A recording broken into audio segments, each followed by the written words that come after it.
इंसान को हमारा ये अलमिया है, बड़ा इंसान समझते हैं कि जिसके पास ज़्यादा पैसा है, जिसके पास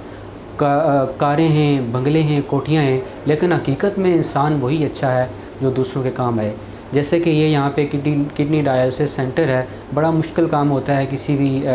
इस तरह के पेशेंट को यहाँ पे मैनेज करना, लेकिन यहाँ पे ये जो डायलिसिस सेंटर है फ्री ऑफ कॉस्ट तमाम तर जो सहूलियात हैं, फैसिलिटीज़ हैं, वो इसी एक बिल्डिंग के अंदर उनको प्रोवाइड कर रही हैं। तो मेरे ख़्याल में ये जो लोग हैं ये बेहद मुबारकबाद के मुस्तहिक़ हैं, और यही लोग हैं जो अल्लाह और उसके रसूल के इंतहाई करीब हैं। आखिर में मेरे जो सुनने वाले तमाम अहबाब हैं, जो दोस्त हैं, उनसे मेरी ये गुजारिश है कि जितना जिस कदर हो सके यहाँ पे आएँ, इन लोगों की हौसला अफजाई करें। यकीन जानिए आप लोगों की हौसला अफजाई जो है इनके लिए बड़ा मायने रखती है। ज़रूरी नहीं है कि आप बड़ी तादाद में इन्हें पैसा भी दें, कोई अच्छी आप गुफ्तगू इनसे करें, इनकी अप्रिसिएशन करें, इनको आप इन